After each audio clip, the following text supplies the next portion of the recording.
Əsas universitetə girim. Yaxşı universitetin 3 əsas xüsusiyyəti. 1. Bir abituriyent hansı ixtisasa daxil olmaq istəyirsən sualına tam cavab verə bilmir. Amma hansı universitet istəyirsən sualına cavab verə bilir. Yəni onun üçün meyar əslində O universitet. sən oxumalısan. Sən ancaq oxumalısan. Bu adam yəni kitabdan başqa bir şey imkan vermirlər görsün. Amma Hər vaxtınız xeyir olsun əziz izləyicilər. Bu gün AK Qrup kanalı olaraq yeni bir layihəmizlə, yeni bir verilişimizlə, açıq masa verilişimizlə qarşınızdayıq. Mən Nurəli Bəşirov və mən Nurlan Abbasov. Bu veriliş boyu sizlərlə bərabər müzakirələr aparacağıq. Veriliş boyunca bir çox mövzulara toxunacağıq. Bugünkü mövzumuz isə kifayət qədər maraqlı mövzudur. Hansı ki, düşünsək ki, qarşıda artıq qəbul imtahanları, buraxılış imtahanları gəlir və onlarla paralel növbəti mərhələdə ən önəmli bir mərhələ olan ixtisas seçim mərhələsi qalır və burada bizi bir sual düşündürür. Yaxşı ixtisas yoxsa yaxşı universitet? Məhz bugünkü buraxılış bu mövzu çərçivəsində olacaq. Nurlan, sənin fikrincə bir abituriyent daha çox hansına diqqət etməlidir? Yaxşı universitetə yoxsa yaxşı ixtisasa? Çoxlarının göz ardı etdiyi, amma ən önəmli olan məsələlərdən biridir bu əslində. Yaxşı universitet yoxsa yaxşı ixtisas məsələsi. Çünki bir çoxları bunu sonraya ertələyir. Deyir ki, əsas universitetə girim. Əsas daha doğrusu balı toplayım, sonra qərar verərəm, hansını seçərəm, hansını seçmərəm. Amma çoxlarının yanlışı məncə elə buradan başlayır. Yəni hədəfi daha öncədən qoymamaq. Bəli, hədəfi daha öncədən. Bunun daha belə dərinliyə ensək, daha kökünə getsək, məktəblinin məktəb illərinin sonlarına yaxın, məsələn 9-10-11-ci siniflərə yaxın artıq bir mentor dəstəyinə ehtiyac olmalıdır. Mentor dəstəyi olmalıdır və həmin o məktəblilər, həmin abituriyentlər artıq bu mentor dəstəyini alaraq artıq öz üçün bir düzgün bir sahə, doğru bir istiqamət seçməlidirlər. Bu ixtisas, bu istiqamətdən sonra isə artıq öz ixtisaslarını, öz universitetlərini seçməlidir. Hə, yəni deyirsən ki, gələcək Soruşsaz ki, yaxşı ixtisas önəmlidir yoxsa yaxşı universitet? İstiqaməti düzgün seçdikdən sonra, istiqamət əgər seçib hər şey qaydasınadsa, burada artıq düzgün ixtisasa, yaxşı ixtisasa üstünlük verərdim mən. Gəlin belə deyək. Məsələn, deyirsə, məktəb vaxtından seçilməlidir və sair və axır. Bu öz yerində. Əlbəttə ki, məktəb vaxtından seçilməlidir. Hətta məktəb vaxtından dedikdə burada da bir sual yaranır ki, məktəb vaxtında hal-hazırda bizim bir çox universitetlərdə sənin dediyin bu mentorluqla məşğul olan bir bölmə yoxdur. Universitetdə yoxdur, qaldı ki, məktəbdə. Məktəbdə də yoxdur, universitetlərdə də yoxdur. Universitetlərdə bu biraz fərqli forması var, amma psixoloji dəstəklər falan var. Amma hər məktəbdə yoxdur bu arada. Hər məktəbdə yoxdur və psixoloji dəstəklə yanaşı eyni zamanda bu mentor dəstəyinin olması, bunun olması məktəblər üçün düşünürəm ki, zəruridir. Əslində bu mentor sənin dediyin bu mentor dəstəyidir, planlamanın həyata keçirilməsi, bir növ gələcək planlamanın təməl addımlarının atılmasına yön vermək deyərdik də buna. Dediyin kimi hal-hazırda bizim məktəblərdə belə bir proseslər yoxdur. Yəni müəllimlərin öhdəliyinə düşür bu. Hansı ki, müəllim öz tələbəsinə məsləhət xarakterli nələrsə deyə bilər və yaxud da o öz ətrafında tanışları, dostlarının ətrafında ona verilə biləcək tövsiyələr ola bilər ki, o soruşa bilər ki, filan logistika ixtisası necə bir ixtisasdır, nə bilim, IT ixtisaslarından o sualları verə bilmək üçün, bəzi şeyləri sorğulaya bilmək üçün düşünürəm ki, orada belə bir mentor dəstəyinə ehtiyac ola bilər. Amma belə bir sual ortaya çıxır da. Məsələn, 9-cu sinif, 10-cu sinifdə oxuyan bir uşaq, hətta daha aşağısına götürək, 8-dən belə götürə bilərik və hətta daha aşağısına heç getmirəm. Yəni bu yaşda olan insanları daha çox nəyə fokuslandırırlar hal-hazırda? Sən oxumalısan. Sən ancaq oxumalısan. Bu adam yəni kitabdan başqa bir şey imkan vermirlər görsün. Amma hətta mən özümdən götürürəm. Mən uşaq vaxtı dedim, abituriyent vaxtı universitetə hazırlaşanda soruşurdum ki, məsələn, filan ixtisas məsələn ətrafımızda dost, qohum, əqrabada, dostdan, tanışdan hansısa bir ixtisas maraqlanırdı. Hə, oxuduğu ixtisas barəsində soruşurdum ki, və yaxud da universitet barəsində soruşurdum. Əslində bizim elədiyimiz birinci sualda o məqama toxunmaq istəyirdim ki, biz aşağı siniflərdə olduğumuz zaman adətən ixtisas olaraq seçimləri yox da universitet olaraq seçimlər eləyirik. Yəni bir abituriyent hansı ixtisasa daxil olmaq istəyirsən sualına tam cavab verə bilmir. Amma hansı universitet istəyirsən sualına cavab verə bilir. Yəni onun üçün meyar əslində universitet. O da əslində biraz necə deyim, cəmiyyətdə bir fikir formalaşır, oradan qaynaqlanır o məsələlər. Məsələn, əslində çox doğru yanaşma kimi görmürəm. Məsələn, bu universitetdə oxuyan bir auditoriya var, bir tələbə kütləsi var, hansı ki, bu tələbə kütləsi bu universitetlə bağlı xoş bir fikrə malik deyirlər. Amma bu feedbackləri, bu başqa adamdan soruşsan başqa cavab var. Bəli, bu tələbələrin gəlib mən abituriyentə dediyi cavablar, mənə dediyi həmin o sözlər mənim üçün artıq universiteti formalaşdırmağa başlayır. Mən artıq özümdə universitet üçün bir şey təsəvvür etməyə başlayıram. Universitet artıq mənim beynimdə ya neqativ ya da ki pozitiv olaraq formalaşır. Ona görə mən mentor dəstəyini önəmli hesab edirəm ki, belə məsələlərdə mentorlar, təbii ki, peşəkar insanlardan söhbət gedir. Mentorlar doğru istiqaməti ona görə verir ki, çünki onlar dəqiq bilirlər.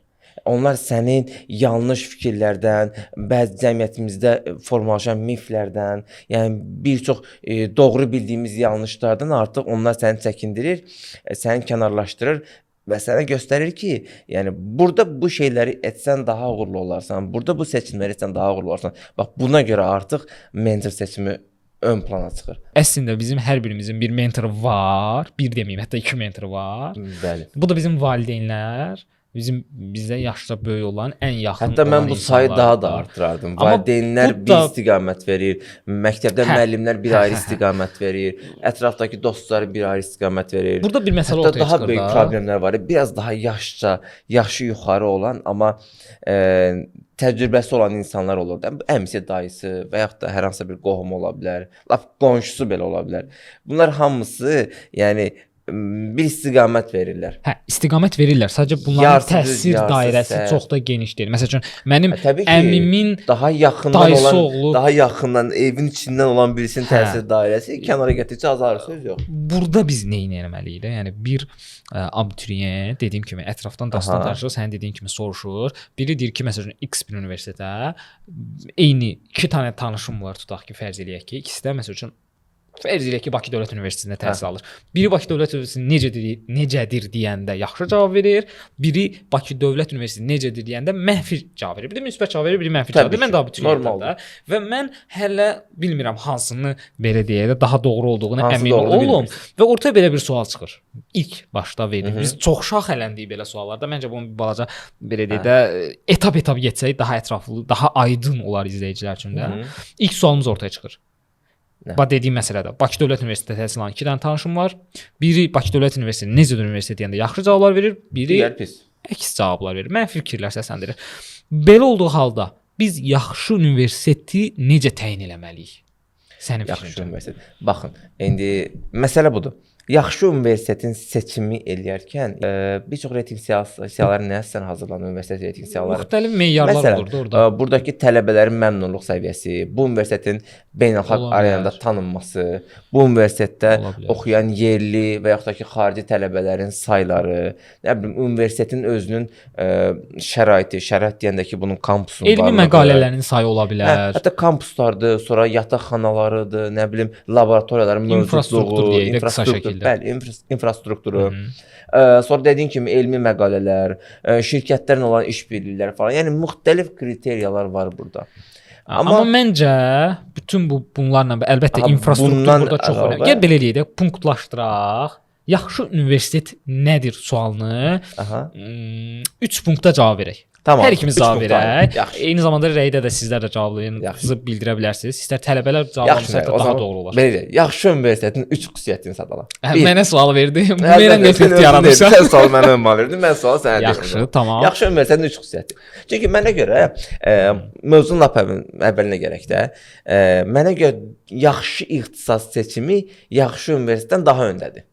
Mən həmişə bunu belə düşünürəm. İxtisas yaxşı universitet Bəli, daha mən bunu öndədir. düşünürəm. Aha, tamam. Amma sən- hardasa razılaşa bilərəm, amma hardasa razılaşa Hardasa bilərəm. razılaşa Hətta mən belə deyək də burada izləyicilərin də qarşısında Daha bunu çox vurğulayaq. əksini düşünürsən. Belə hər iki tərəfin özünə xas üstün təbii tərəfləri ki. var. Birini seçmək məcburiyyətində qalsan hansını seçərsən? Mən çox çətin sualdır. İndi çox çətin sualdır. Amma mən Çətin seçim amma məsələn, mən burada etdikdə yaxşı ixtisas seçərəm. mən seçim etdikdə abituriyent vaxtı yaxşı Aha. ixtisas seçimini eləmişdim. Yəni özümə görə, o zamanki düşüncəmə görə, mənə görə yaxşı ixtisas bu idi. Yaxşı ixtisas deyəndə mən orada əlbəttə yaxşı ixtisas nəyə deyirik bu sualı parçalamalıyıq. Amma biz haşdan Ona kənar qayıdacağıq çıxmayaq, onda. haşdan kənar çıxmayaq. Hətta mən burada izləyicinin qarşısına bir təklif irəli sürürəm. Bu mövzuda bir debat da çəkək, növbəti Olar. buraxılışlarda. Növbəti buraxışlarda. Sən yaxşı ixtisası müdafiə edirsən də, düzdür? Mən heç bir tərəfə belə deyək də indidən bir fikir Sən səsləndirmək bunu inkar et, istəmirəm. kifayət eləyir. Amma yəni Niyə sırf yaxşı debat aparmaq ixtisas üçün olmamalıdır? Bunu mənə sübut et, kifayət sırf eləyir. debat aparmaq üçün. Ha, yəni mən demirəm. Yaxşı. Mən hər iki tərəfi üstün tərəflərin olduğunu və hər iki tərəfin özünə xas yaxşı cəhdlərin olduğunu, amma sırf səndən debat aparmaq üçün mən yaxşı universitetin tərəfdarı Onda olacağam. növbət dəfəsində bir debatımız Tamam, olar. ona Sırf bu gələcəyik. mövzu ilə bağlı uzun bir debatımız olacaq. Bir debatımız olacaq və məncə maraqlı olacaq da. İndi qaydaq mövzuya. 3 əsas Yaxşı universitetin 3 əsas xüsusiyyəti. 1. Bir infrastruktur məsələsi də az əvvəldə bildirdiyimiz kimi, infrastruktur çox Bir önəmli infrastrukturu. məsələdir. Bəli. Açıqlamaların verimi kampusun olması və s. mütləq. Əla. Okay. 2. Açıqlamasına ehtiyac yoxdur da məncə. Yox. 2 mühit amili. Mühit amili çox önəmlidir. Çünki Coğrafi mühiti deyirsən, yoxsa oradakı insan mühitindən söhbət gedir də. Orada düşdüyün müəllimlərlə olan müəllimlərin peşəkarlığı, tələbənin universitetdəki çevrəsindən, tələbənin çevrəsindən söhbət gedir. Çünki bu belə deyək də gələcəkdə biznes sahələrində çox önəmli faktor olur ki, adicə sən bir sahədə işləyirsən, yəni mənim başıma çox gəlir də, bir sahədə işləyirəm hal-hazırda və günlük fəaliyyətimdə çalışdığım partnyor olan şirkətlər və yaxud da layihə icra etdiyim şirkətlərdən bir də görsən ki, onlardan sənə təklif gəlir də, halbuki sən belə deyək kontaktda olduğun üçün və yaxud da universitet vaxtında olan bir dostun ola bilər, hansı ki, gedib gələcəkdə daha uğurlu bir nəticə göstərir və sənə bu əlaqələrin formalaşması üçün çox möhtəşəmdir və bu amil xüsusi əhəmiyyət kəsb edir. Üçüncü amil yaxşı universitet amilində hər ixtisasın ixtisaslaşdığı universitet var. Məsəl üçün, sən əgər coğrafiya müəllimliyi oxumaq istəyirsənsə, məndən soruşsan, mən sənə pedaqoji universitetini təklif edəcəm. Çünki bu sahədə pedaqoji universitet ixtisaslaşıb, çünki onların missiyası o daha yaxşı tədris edir deyə deyirsən. Bəli. Sırf universitetin adına, şanına aldanıb getməməyəsən. Çünki coğrafiya universiteti və ümumiyyətlə müəllimlərlə bağlı ixtisaslar, məsəl üçün müəllimlər deyirəm də, bir çox universitetlərdə var. Bəli. Ya pedaqoji adı pedaqoji universitet olmayan ixtisaslar da var ki, indi sadalasaq məncə 2-3 A4 doldurarıq da biz universitetlərdə. Demək olar ki, böyük əksəriyyətində bu ixtisaslar var. Amma pedaqoji universitetdə oxumaq daha belə deyək də tövsiyə eləyərdim.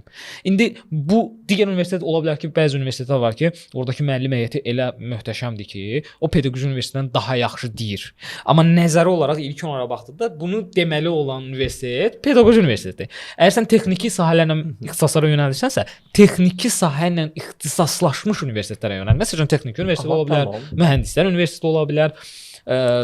Mən üçüncü punktu bunu bildirərdim. İxtisaslaşması. Biraz çox uzun oldu, amma səndən nə deyim Biraz uzun oldu, amma eyb yox. İndi mən onda ikisini deyim. Mən universitetlərə sadaladım. İndi şərhi izləyicilərə buraxırıq və əlbəttə ki, sən burada mənə cavab vermə ki, qarşıdakı debatımızda indidən eşidib sənə qarşı yeni arqumentlər hazırlayıb gələ sənə. Müdafiə rejiminə keçməyində o hazırlıqlı gəlməyim. Ona görə sən onu demə indi də. Saxla, mənim bildirdiklərimin birində yaxşı universitet deyilən nəyi nəzərdə. Bəli, 3 seçim aydındır. Mən təqziblərimi indidən hazırlaya bilərsən. Ona görə mən də səndən öyrənmək istəyirəm ki, sən yaxşı ixtisas deyəndə nəyi nəzərdə tutursan ki, mən də indidən öyrənim ki, səni hazırlaya bilim. Tamam, yaxşı. 3 dənə yaxşı ixtisas nəyə dediyi və əsaslandıra biləcəyin 3 punkt. Yaxşı ixtisası 3 fərqli formada, yəni əsaslandırmağa çalışırsan. 3 punktda bildirəcəm. Birincisi, yaxşı ixtisas insanın, fərdin öz potensialına görə seçilən bir ixtisasdır. Yəni nisbi də hər kəsə dəyişə bilər. Təbii ki, hər kəsə dəyişə bilər. İkincisi, bayaq dediyim bir məsələ var. Nəyə görə yaxşı ixtisas seçilməlidir, yaxşı universitet yox? Məsələn, sənin bayaq dediyin bir məsələ var idi ki, ixtisaslaşma. Düzdür? Məsələn, reyting siyahısına gəl baxaq ki, Bakı Dövlət pedaqoji universitetlərdən pedaqoji universitetdən həmişə qat-qat daha yuxarı sırada olur həmişə. Reyting siyahısında. Amma əgər sən məsələn dil ədəbiyyat müəllimliyini oxumaq istəyirsənsə, çox vaxt sən dediyin kimi tövsiyə olunan universitetlər olur, pedaqoji universitet. Amma olunur demirəm, yaxşı olmalıdır deyirəm. Yox. Olmalıdır. Elə bax məsələ odur. Yaxşı universitet anlayışına baxanda Bakı Dövlət Pedaqojidən yaxşı universitetdir. Belə rəqəmlər bunu deyir. Amma nəticəyə baxanda ixtisas seçimi eləyəndə yenə yaxşı universitet yox, yaxşı ixtisasa gedəndə artıq pedaqoji seçilir. Yəni burada belə bir fərq ortaya çıxır. Yaxşı. İkinci onda cavabın necə oldu? Tam da dəqiqləşdirim ki, yəni ixtisaslaşmanın ixtisasın yaxşı olması üçün doğru yerdə Onun Bəli, doğru yerdə. Bax, birincisi necə idi? Öz doğru potensialının doğru tapılması, ikincisi doğru yerdə onun tətbiq edilməyi və üçüncüsü əslində yaxşı ixtisasda biraz sən çevrə məsələsini bayaq vurguladın. Bu yaxşı universitet seçimi üçün önəmlidir. Mən bunu hər şey üçün önəmli hesab eləyirəm. Çevrənin olması. Məsələ təkcə universitet çevrəsi deyil. Məsələn, yaxşı universitetdə yaxşı çevrə var deyə bir şey yoxdur. Yəni yaxşı ixtisas, düzgün ixtisas deyə buna. Düzgün ixtisası seçirsənsə, özü düzgün bildiyin yerdəsənsə və öz ixtisasın üzrə düzgün addımları atırsansa, sən çevrə və onun sonuna uyğun formalaşdırmalısan. Orada artıq formalaşacaq. Yox, belə deyim də, sən qrupa düşmüsən, 25 nəfərlik bir qrupdur, fərz elə ki, düşmüsən bir ixtisasa və 25 nəfərlik bir qrupdan ibarətdir. 25 nəfərin içində harca bir 80% tutaq ki, bu adamlar dərs oxumağa gəlməyiblər. Sadəcə diplom almağa gəliblər. Səncə bu sənə təsir etməyəcək? Məsələ odur da, sənin özünün formalaşdırdığın bir çevrən var. Məsələn, mən düşdüyüm qrupda, məsələn, 30 nəfər adam var, tutaq ki.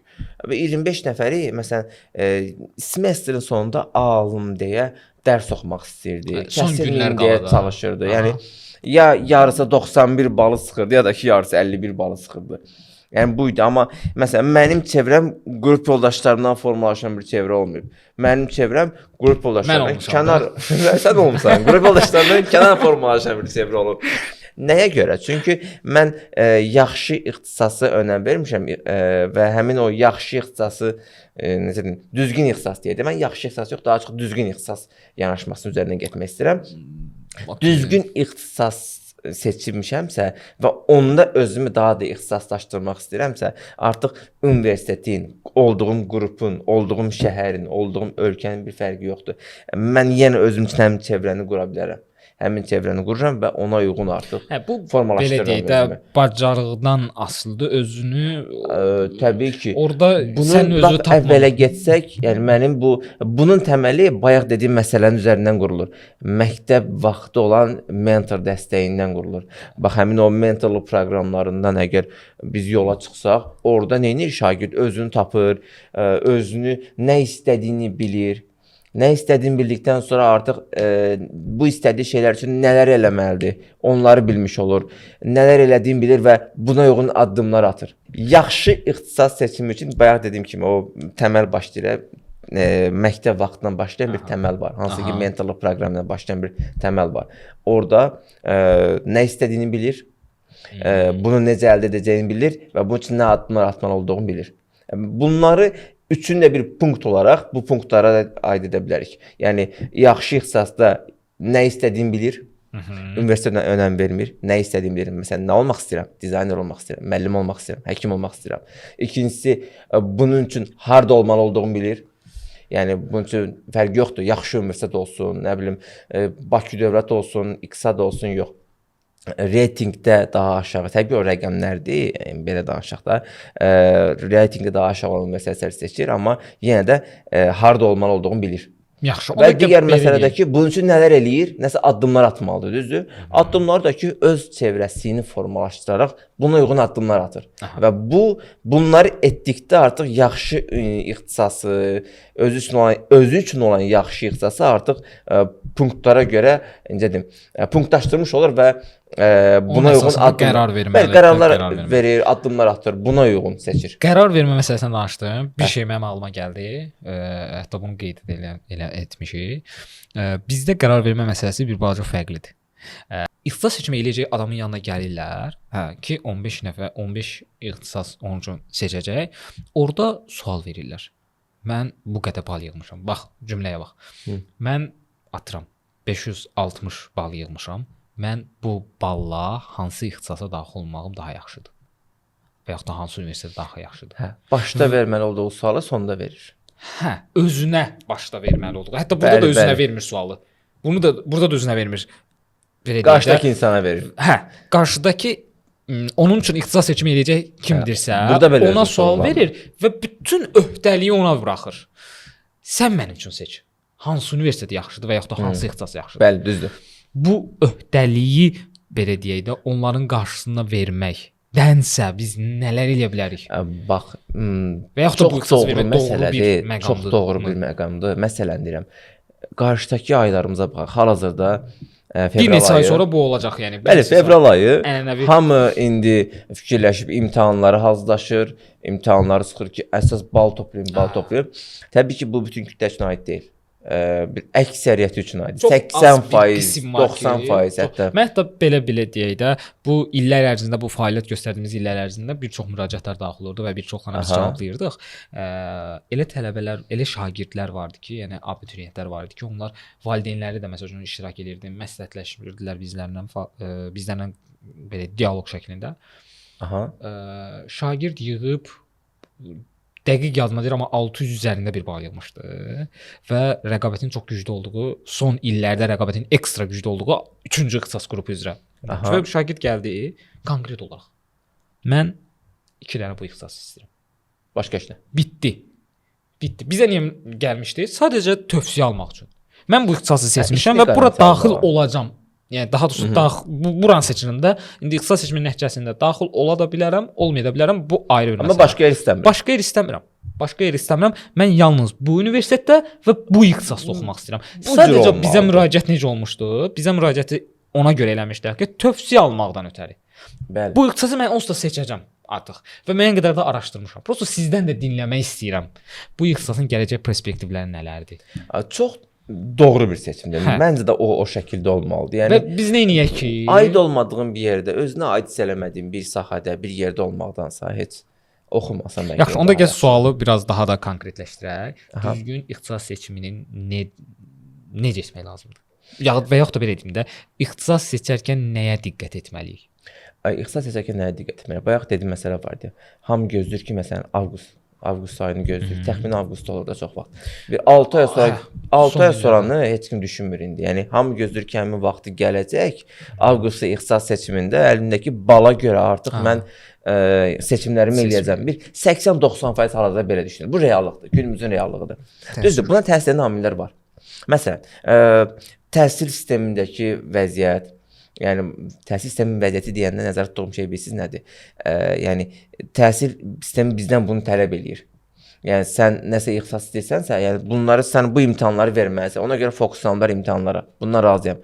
Amma abituriyentlərin 90% imtahanlara fokuslanır. Çox az bir kütləsi var ki, bunlar bu seçimlərdən öncə ən azından bir 2 il öncəsindən 9-cu sinifdən deyək, 8-ci sinifdən, lap 10-cu sinifdən artıq bunlar nə istədiklərini bilirlər.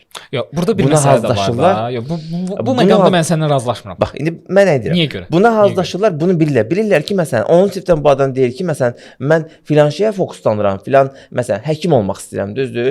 Özü üçün özünü tapır, özünü məsələn, necə deyim, suallar verir, özünü həmin o mentor dəstəyi ilə və yaxud da ki, yəni doğru dəstəklərlə özü üçün tapır ki, mən nə istəyirəm? Bax, ona uyğun hazırlaşır, daha sonra seçimi eləyir ki, bu belə olmalıdır. Amma bizdə hal-hazırda bu cür deyil sistem. Bizdə fərqli cür yanaşırlar ki, sən balı yığ, əsas sən yüksək bal yığ, sonra baxarıq. Qalanı həll olunur. Bəli, məsələn, mən 600 bal yığmışam, bəlkə yaxşı, balı yığandan sonra mən 600 bala getsəm, məsələn, 600 bala getsəm, bir 200 ballıq ixtisas yazsam, 300 ballıq ixtisas yazsam, mənə deyirlər ki, sən niyə ixtisas yazdın? Bax, bu hissədə mən qəbul eləmirəm. 2 hissədə sənin fikrimi qəbul eləmirəm. Mən 2 hissədə fikrimi qəbul eləmirəm. Sonuna deyim ki, ağlımdan çıxmasın, çünki əvvəlini yavaş-yavaş unuduram, amma bundan sonra səndən danışanda mən qələm ruçka ilə qalacağam ki, qeydlərimi aparım. Çünki əvvəlini danışanda mövzular belə deyək də çox geniş bir mövzudur deyə. Söhbətin əvvəlinə başlayanda sonuna gələndə artıq fərqli bir mövzuya keçid eləyirik də. Bir razılaşmamına görə ki, məsələn bu çox hallarda bizə müraciətlər olur. Biz bu barədə danışırıq. 200 ballıq, 300 ballıq ixtisaslar deyirlər də.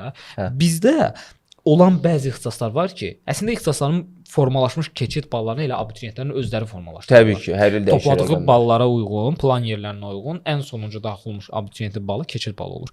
Və bu fərqli universitetlərdə fərqli olur. Yəni məsəl üçün hər universitetdə eyni olmaq məcburiyyəti. Amma ixtisas eyni ixtisasdır.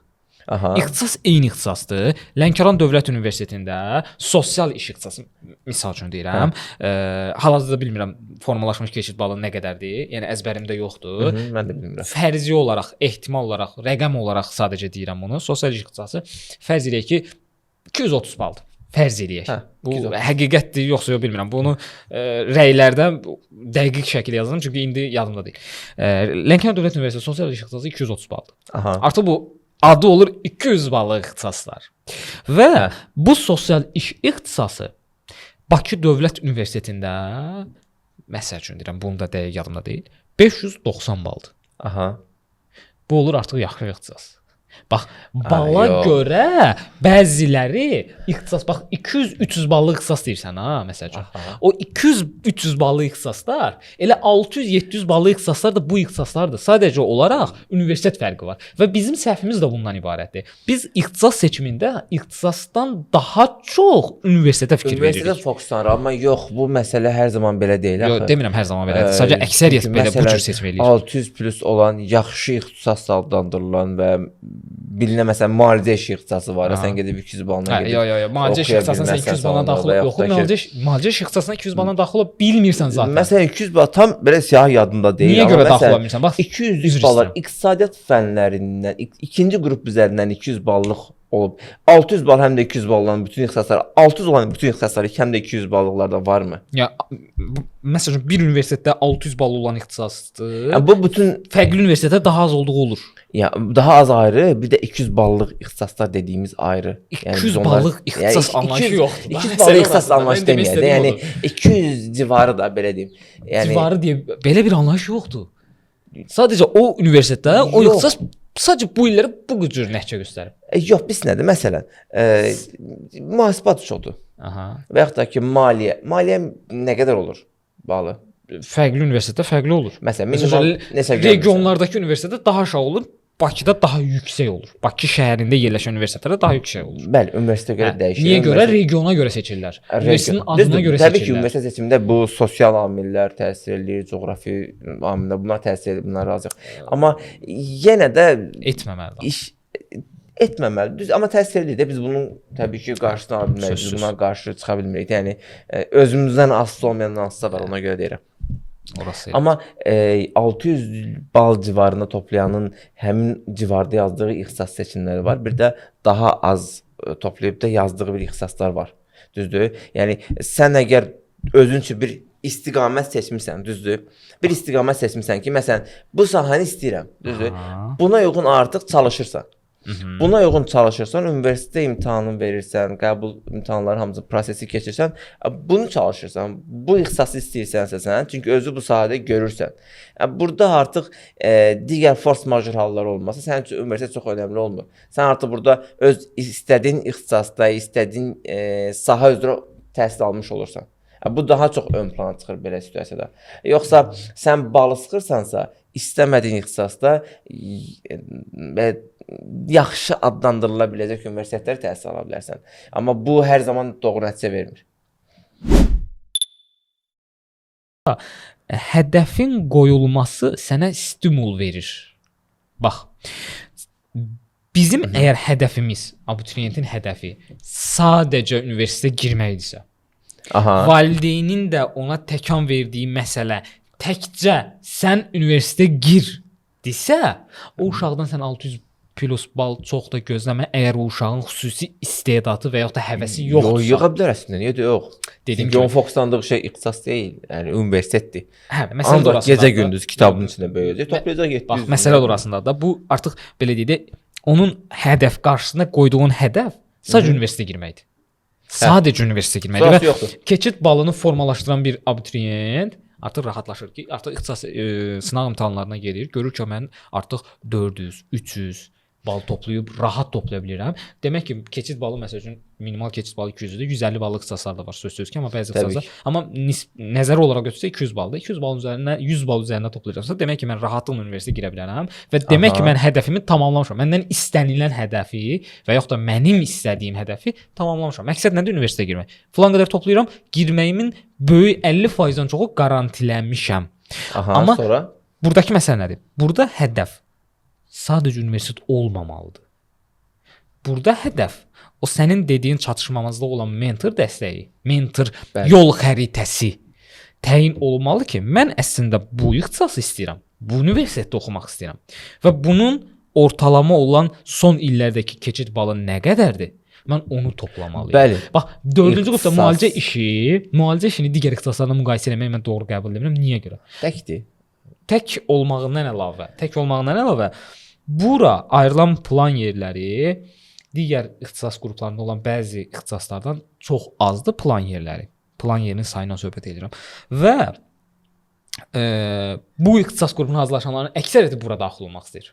Bax, 4-cü ixtisas qrupa daxil olanlar həqiqətən böyük əksəriyyətinə söhbət gedir. Belə deyək də, hardasa məncə 50%-in üzərində olar ki, onların əsas hədəfi Bəlkə də, hə. bu ixtisasa daxil olmaqdır. Çünki 4-cü qrupda başqa belə Müəllim çox ixtisası var. perspektivli gördüm, elə çox ixtisas Ən önəmli yoxdur. ixtisas budur da, müalicə işi ixtisası, 4-cü ixtisas. Hə. Hazırlaşanların böyük əksəriyyəti bu ixtisasa daxil olmaq istəyir və bu adamları ona görə məsələn hər il ən yüksək bal toplayanların sayında 4-cü ixtisas qrupu fərqlənir. Həmişə fərqlənir. Məsələn, müraciət sayının 100%-i Rəqabət çox ciddidir orada. Rəqabət, çünki hədəf var.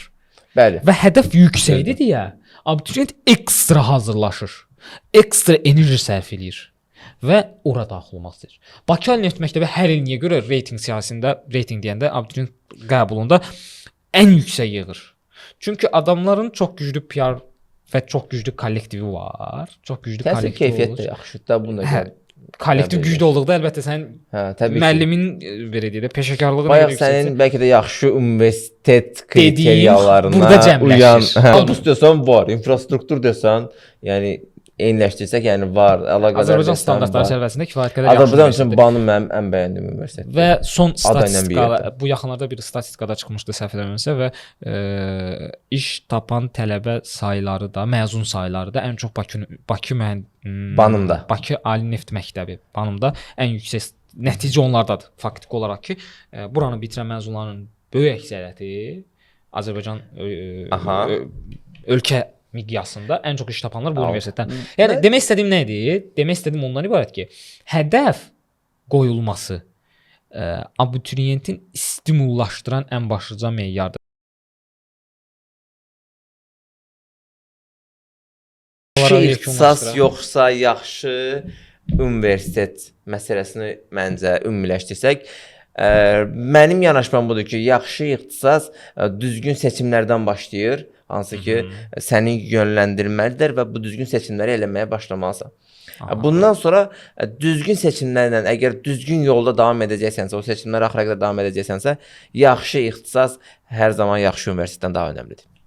Mən belə düşünürəm. Mən seçim eləməyəcəm. Mənə görə çünki biz istər universiteti seçdikdə, istər ixtisası seçdikdə hər birində gələcəkdə daha yaxşı bir şəraitin qurulmasını hədəf qoyaraq bunu seçirik. Belə olduğu təqdirdə hər ikisini əsas götürməlisən. Sən yaxşı universitetlə yaxşı ixtisası ayırd eləməyə əvəzinə bacarmalısan ki, bu iki ixtisasın yox, mən iki gərini lap göz ardı eləmirəm də. Yəni məsələn deyirəm, mən əgər maliyyə oxumaq istəyirəmsə, nə bilim gedib Afrikada hansı universitet sırf maliyyə ixtisasına qəbul oluram deyə gedib orada bir şey oxuyası deyiləm ki. Əlbəttə. Yəni idealı əgər düzgün bir ixtisas seçmisənsə və düzgün ixtisas seçimi eləmisən, yaxşı ixtisas adlandırsaq, sizin dildə desək, düzgün yollarla yaxşı ixtisas seçmisənsə sən və yaxşı sayıla bilən universitetlərdə yaxşı təhsilin verildiyi, keyfiyyətli təhsilin verildiyi yerdə əgər təhsilini davam etdirirsənsə, hər ikisini eyni vaxt eləyirsənsə, bu mükəmməldir. Əlbəttə. Yəni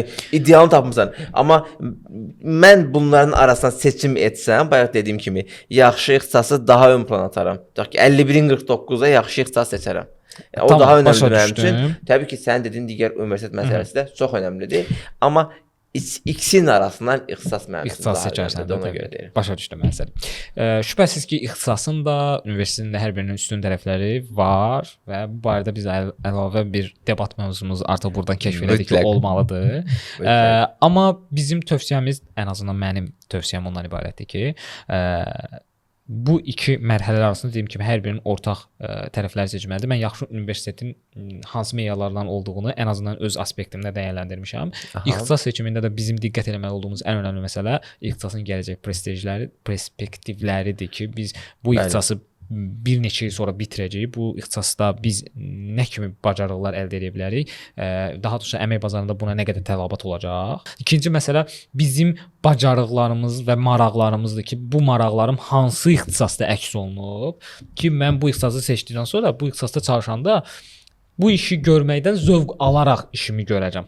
Mənə görə yaxşı ixtisas meyarları, iki əsas meyar budur. Bir gələcək iş imkanları, perspektivi, əmək bazarında tutduğu mövqe, tələbatı, yəni ikinci mənim istədiyim sahənin əks olunduğu ixtisas. Ki bu iki meyara əsasən universitet seçimlərində az əvvəl bildirdiyim infrastrukturdur, ətraf mühitdir, peşəkar kollektivdir və s. və ilaxır. Bu iki meyara hər birini birlikdə aparmağınızı tövsiyə edirik və paralelində ixtisas seçimi mərhələsinə qədər zaten bizim əlavə mövzularımız olacaq, müzakirələrimiz olacaq, amma sizə tövsiyə olaraq bildiririk ki, indidən. Bu günədək etməmisinizsə belə, indi başlayın. Hələ gec deyil. Hələ ixtisas seçimə müəyyən qədər mərhələ qalıb. Tövsiyə ala biləcəyiniz çox insanlar olacaq. Faydalı ola biləcək videolar kifayət qədər var. Hətta indi günümüzdə süni intellekt çox populyarlaşıb, çox adam istifadə edir. Onlardan söhbət apara bilərsiniz. Hətta bunun üstündən də bir şey deyim. Bəlkə bir çoxları məndən razılaşmaz, bəlkə də yanıla bilərəm. Yanıldığımı daha doğrusu düşünmürəm. Yəni bir çoxları yanıldığımı düşünə bilər. Bəlkə sən də məndən razılaşmazsan. Mən düşünürəm ki, əgər bir seçim ediləcəksə, ətrafdakı hamını dinləyin. Yəni ətrafdakı hər kəs dinlənməlidir. Yəni qonşudan tutmuş, qohumdan tutmuş, xalqın uşağına qədər. Hər ağılda bir fikir. Ağıl üstündə. Bunu demək istirdim. Səhv yəni ətrafımızdakı hər kəsdən bir fikir almalıyıq, hər kəsi dinləməliyik, amma sonra seçimi özümüz eləməliyik. Bu mütləqdir. Eybi yox, sən seçimi səhv et. Problem deyil. Seçimin səhv olsun. Amma seçimi özün eləməlisən. Mən həmişə bu yanaşmanın tərəfdarıyam. Ən azından sabah bir gün bir nəticəyə varanda da onun məsuliyyətini özün daşıyacaqsan.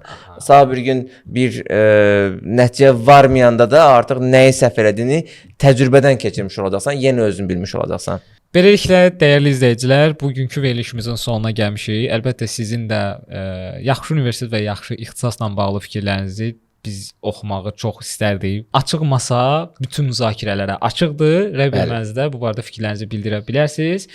Dinlədiyiniz üçün bura qədər dinləyə bilmisinizsə, çünki bu ilk buraxılışdır və böyük ehtimal ki, çox da izləməyəcək. Dinləmişsə təşəkkür edirəm. Mən inanıram izləyicilərə. Ümid edirəm. Onlar izləyəcəklər. Ümid edirəm. Dinlədiyiniz üçün təşəkkür edirəm. Çox sağ olun. Növbəti buraxılışlarda, növbəti videolarda görüşmək üzrə. Sağ ol Nurlan, sənə də hələlik. Təşəkkür edirəm. Sağ olun, görüşmək ümidi ilə.